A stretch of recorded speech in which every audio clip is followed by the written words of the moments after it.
Corporal Marcus Hale stood still, his back straight, his eyes sharp. He was a human soldier from Earth, now working as a guard at the new Terran Zarnak embassy. It was a strange place, half metal, half crystal, and glowing with lights that changed color every few minutes. The Zarnak were aliens, powerful and strange, and this was the first time their leaders came to Earth for peace talks. Marcus didn't care much about aliens or peace talks. His job was to guard the main door. Don't move. Don't speak. Just stand there and look strong. He was good at that. Then the air changed. The temperature dropped slightly. A low hum filled the room. The doors opened with a soft hiss. She entered. Queen Syrixa of the Zarnak. She was tall, almost 7 feet. Her skin shimmered like silver mixed with dark blue. Her 4 eyes glowed softly. Her hair moved like smoke in water, floating around her head. Behind her, 10 warriors marched silently, all in dark armor. Advisors followed, holding strange devices. Everyone in the room looked at her with fear or respect, except Marcus. He just did his job. He stood straight and stared forward. Then something strange happened. The queen stopped walking. She looked directly at him. Her eyes widened slightly. The lights on her forehead dimmed. Her steps froze, 1 foot still in the air. The entire room became silent. Even the Zarnak warriors looked confused. Queen Syrixa stared at Marcus like she had seen a ghost. Marcus blinked once. Was he doing something wrong? The queen said nothing for a long time. Then she took a deep breath and spoke in her strange, smooth voice. "Who is that human?" she asked. Everyone turned to Marcus. He didn't move. An Earth diplomat stepped forward quickly. "That's Corporal Marcus Hale, Your Majesty, one of our guards. Is there a problem?" The queen didn't answer right. Away. Her eyes stayed on Marcus. "He looks like someone I knew," she finally said. "Someone I lost." The diplomats looked at each other in confusion. The queen turned to her people. "The talks will begin later," she said calmly, "but the human stays." She looked at Marcus again. "Guard, you will come with me." Marcus almost frowned. That wasn't part of his orders. But before he could say anything, the queen had already walked away, expecting him to follow. The diplomats tried to speak, but the queen raised one hand. "Do not interfere," she said. "This is personal." Marcus slowly stepped forward, his boots clicking on the floor. He didn't know what was going on. But something told him. This was the beginning of something big. Something strange and very dangerous. Marcus followed the alien queen through a glowing hallway. The walls were smooth and shiny, and they changed color as they walked. He heard no footsteps from her. She moved like a shadow, calm and silent. Marcus didn't understand why she wanted to see him. He was just a guard, not a diplomat, not a spy, just a soldier with a clean uniform and a serious face. The queen led him into a private chamber. It was tall and round,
The west tower of the Varelian palace shook as explosions echoed through the lower halls. Smoke poured from the steel walls. Alarms screamed across the city, and the sky above turned red as emergency shields locked into place. Inside the chaos, a group of human prisoners ran through the corridors, their chains broken. They had smuggled in tools, hacked the locks. Someone inside had helped them. But the Varelian guards were already closing in. Corin Vale ran through the fire-lit halls with two young rebels behind him, Arla, a fast runner, and Juno, a quiet boy no older than 15. Both looked scared but determined. "We go left," Corin shouted, guiding them down a side path. "Storage bay leads to the lower exit." "What about the others?" Arla asked. "They'll meet us there. Trust me." Suddenly, a wall exploded behind them. 3 Varelian guards stepped out, weapons glowing. "Drop your weapons," one growled. Arla raised her fists, ready to fight, but Corin held her back. "Wait." Before the guards could move, another voice rang out behind them, cold and full of command. "Stand down." Queen Zeljar walked through the smoke like a shadow with fire in her eyes. "Your Majesty," the guards snapped to attention. "These humans are under my protection," she said. The guards looked shocked. "But they attacked." "They were attacked first," the Queen said, "by traitors in my own court." Corin stepped forward, eyes wide. "You believe me now?" The Queen nodded slowly. "Someone tried to start a war by killing you, but I decide when war begins. Not cowards in the dark." Juno stared at the Queen in awe. "She saved us." Arla whispered to Corin, "Is this real?" "I think so," he replied. The Queen looked at the rebels. "You are free for now, but I demand something in return." They tensed. "Loyalty?" Arla asked bitterly. "No," the Queen said. "Truth." She turned to Corin. "I want to hear your people's story, not the version my empire forced into records. The real one." Corin stared at her, unsure. Then he said, "Then you need to come with us." "To the rebel camps?" she asked. He nodded. "See it with your own eyes. The camps, the broken homes, the hunger." The Queen was silent for a moment. Then she said, "Prepare my ship. I will go." The guards gasped. "My Queen, it's not safe." She raised her hand. "I have faced death before, but this time I faced truth." As the alarms quieted and smoke cleared, something rare filled the palace air. Hope. Corin looked at the Queen, not as an enemy anymore, but maybe, just maybe, an ally.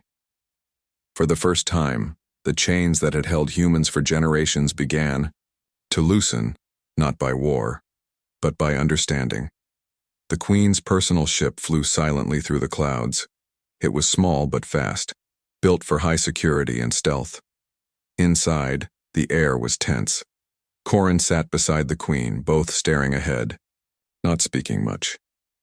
This was the first time a Varelian ruler had ever agreed to visit a human rebel zone. Corin glanced at her. She still wore her royal armor, but without the heavy crown.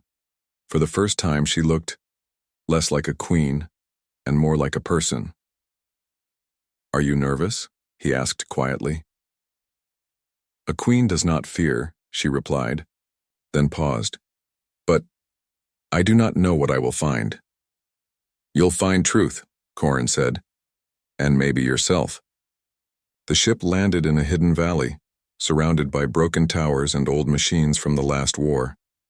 The land was dry. Dust filled the air. Children with thin faces watched from behind walls. As the Queen stepped out, silence fell. Dozens of rebels gathered. Some held weapons, others held stones. Arla, who had flown with them, raised her hands. "Wait, she's not here to fight." The crowd murmured. Someone shouted, "She's the reason we suffer." Another yelled, "She destroyed our homes." The Queen stood tall, but her face was not angry. "I have come to see," she said clearly, "not to rule. not to lie. An old man stepped forward. His face was marked with years of pain. Then look, Queen. Look at what your empire left behind. He took her hand and led her through the camp. She saw broken huts where 10 people lived in one room. She saw burned fields where nothing grew. She saw sick children waiting in long lines for food. And she saw a small graveyard with hundreds of names carved into old metal scraps. Corin walked beside her, watching her face closely. The Queen didn't speak. When they returned to the center of the camp, she turned to the people. I was raised to believe humans were weak, dangerous, less than us. But I see now, you are strong in ways we never understood. A rebel woman called out. Then why did you let us suffer? The Queen lowered her eyes. Because I forgot my brother's words. I forgot that power without mercy is nothing but cruelty. For a moment, the camp was silent. Then a small boy stepped forward and offered her a piece of bread. The Queen looked down, shocked. It was a simple act, but powerful. She took it with care. Thank you. Corin smiled slightly. He could see it, the change beginning. The Queen of Veralia had stepped into the dust and ruin of her own empire, and now she could not go back the same. She had seen the other side, and the fire inside her was no longer for war. It was for justice. The night air in the rebel camp was cold and still. Fires burned quietly in metal barrels. People sat close, together whispering about what they had just seen. The Queen of Veralia, once known as the Iron Ruler, had walked through their ruins, and had not raised her voice or her weapon. Instead, she had listened. Corin stood alone at the edge of the camp, staring at the stars. The same stars where her warships floated, where orders of destruction had once come without mercy. Footsteps approached behind him. He didn't need to turn. You stayed longer than I expected, he said. Queen Zeljar came to stand beside him. Her silver armor was now dusty, her hair loose. She didn't look like a queen anymore, just a woman burdened by what she'd seen. I saw everything I needed to, she said softly. Corin looked at her. And what now? The Queen didn't answer at first. She looked at the children playing with sticks by a broken wall. One girl was drawing stars in the dirt. This camp, the Queen said, is filled with pain, but also strength. These people still hope, even after everything. Corin nodded. That's what the Empire could never kill. Our spirit. She turned to face him. I want to change things, but it won't be easy. There are powerful voices in my court, generals, lords. If they see me as weak, they will strike. Then don't do it alone, Corin said. Let us help. The Queen raised an eyebrow. You trust me now? No, he said honestly, but I believe you want to be better, and that's enough. For a beginning. She smiled faintly. My brother once said that mercy was stronger than any weapon.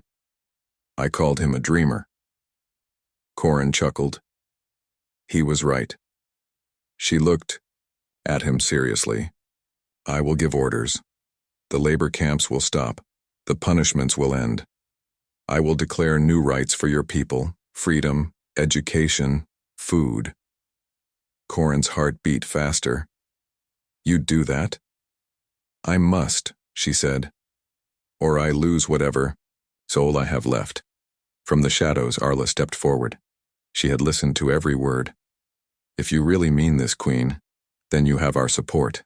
Juno joined her, eyes wide with hope. Maybe. It's a new beginning. The Queen looked at them both. It will be dangerous. Not everyone wants peace. We're used to danger, Arla said with a grin. The Queen raised her hand. Then we begin now. I will return to the palace and speak before the Grand Circle. I will declare the old laws broken, and anyone who stands against me will know I no longer stand alone. Corin stepped forward, placing a hand on her shoulder. Then it's a promise, he said. The stars above seemed brighter that night, for the first time not as watchers of war, but as silent witnesses to hope. The grand circle of Virelia was a place of power and pride. It was a massive hall with silver columns and glowing blue floors. The greatest leaders of the empire sat in high chairs, watching the center stage with cold, sharp eyes. No human had ever stood in this room before, until now. Corin Vale walked beside Queen Zeljar. He wore a clean black coat, his head high. The queen wore her crown again, but her face was calm, not proud, not cruel, just ready. The lords and generals whispered when they saw Corin. A human? An insult to our laws. What is the queen doing? Zeljar raised her hand. Silence fell. She stepped into the center. Today, I speak not as your ruler, but as your witness. I have seen what our empire has become. One lord stood. We are strong. We rule over 100, she continued. I visited the rebel camps. I saw children starving, families in chains, not because they are dangerous, but because we are. Gasps filled the air. Another lord shouted, This is madness. They are lesser beings. No, she said. They are like us. They feel, they dream, they bleed, and they have survived everything we did to them. Her voice grew louder. From this day forward, I declare all human labor camps shut down. The caste system is over. Humans will be treated as equals. The room exploded with noise. Impossible! Treason! She's lost her mind. One general stood, pointing at Corin. He poisoned you. Corin stepped forward. I did nothing but speak the truth, and it was enough to shake your world. Guards rushed into the room. Some stood with the queen. Others pointed their weapons. A line had been drawn. The queen raised her voice. Any who oppose peace will be treated as enemies of the crown. A few lords stood silently, then bent the knee. One by one, others followed. The old general growled but saw he was outnumbered. He dropped his weapon. In that moment, the empire began to shift. After the meeting, the queen and Corin stood on the royal balcony. Far below, humans and Virelians were gathering. The throne room of Queen Zeljar was dark, cold, and full of silence.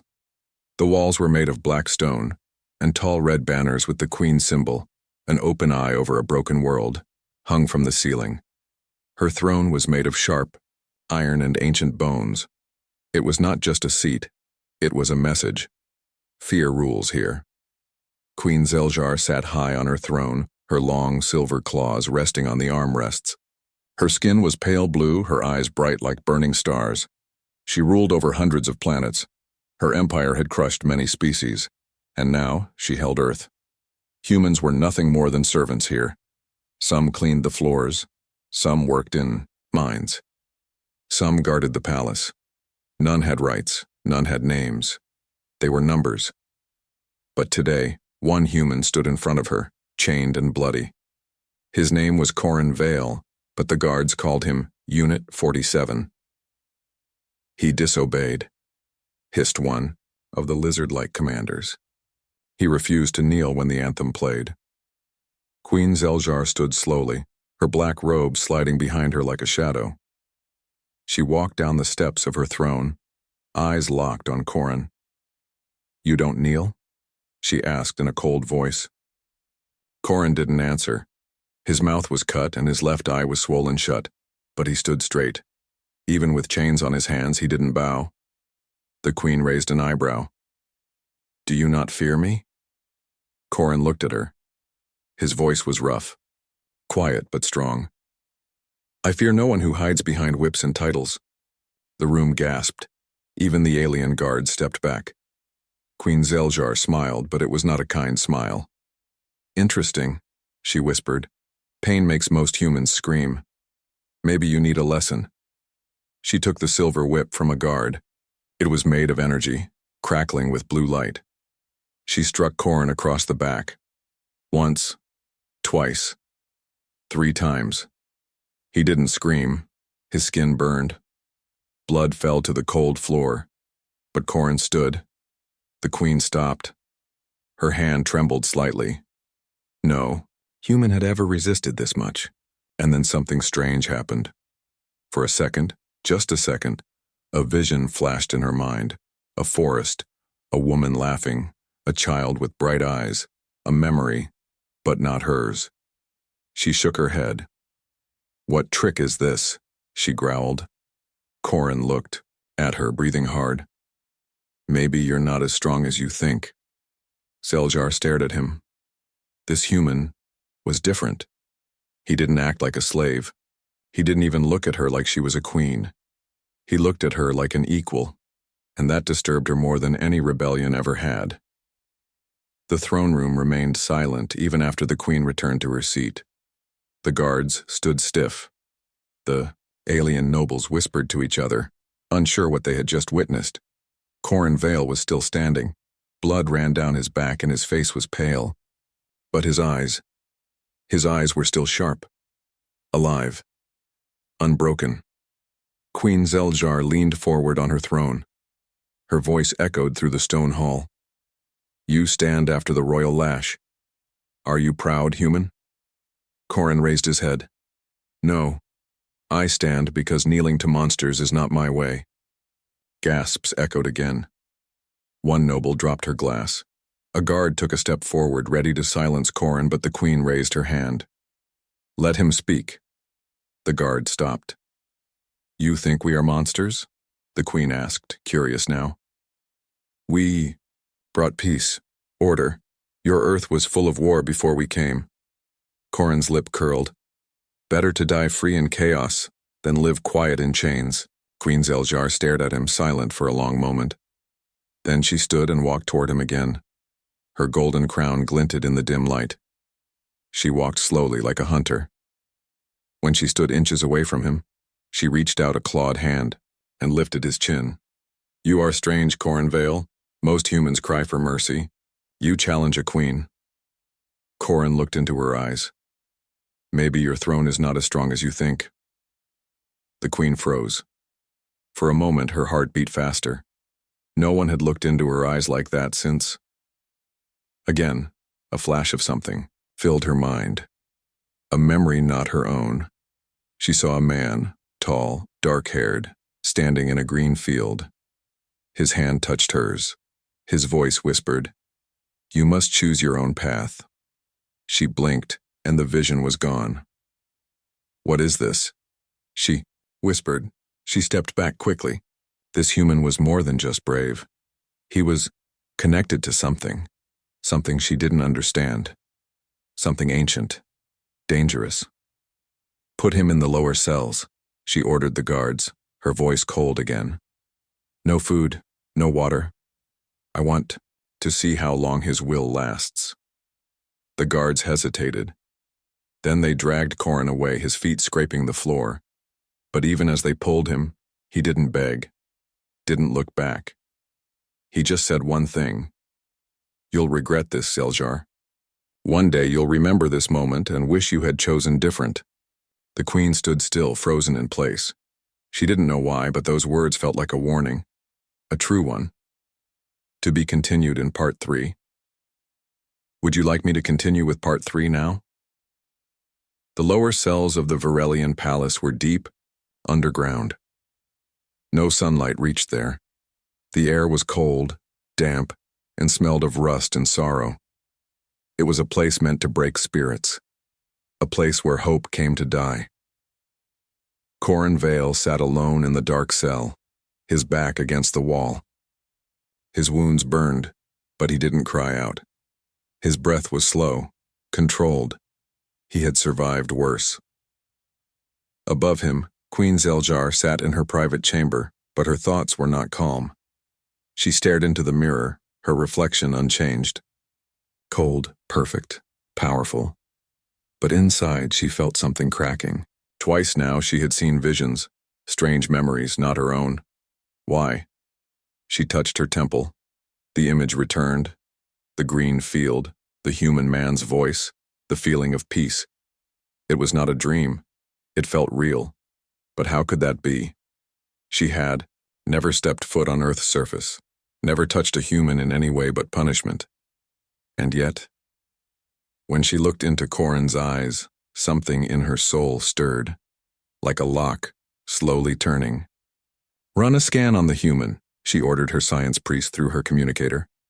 "I want to know everything. Blood, mind, ancestry. Dig deep." "As you command, my queen," came the reply. Down in the cell, Corin remained still. He knew they were watching him, listening. He didn't care. He closed his eyes and remembered his mother's voice. "Never forget who you are," she used to say. "Your blood carries more than just human strength. It carries history." He had never understood that. Not fully, until now. Footsteps echoed in the corridor. The cell door slid open with a hiss. 2 guards entered with a third figure, a Varelian priest with 4 glowing eyes and long metal robes. "You will come," the priest said. Corin said nothing but stood up slowly. He was taken to the lab, chained and silent. There, strange machines surrounded him. Blue lights scanned his body. Needles took blood. The priest watched a screen, then suddenly froze. This cannot be." "What is it?" one of the guards asked. "This human has Varelian DNA." The guard laughed. "That's not possible." "Not just any DNA," the priest whispered. "It matches the royal line." Silence filled the room. Above them, in her chamber, the queen received the data. She stared at the report. Match, 48%. Subject Corin Vale shares genetic markers with royal ancestor Jarenteth, first brother of the House of Flame. Her breath caught. Jarenteth had vanished long ago, betrayed the Empire. He was erased from history. But he had escaped, to Earth. And now, his blood stood before her, a human with royal blood. Her enemy was family.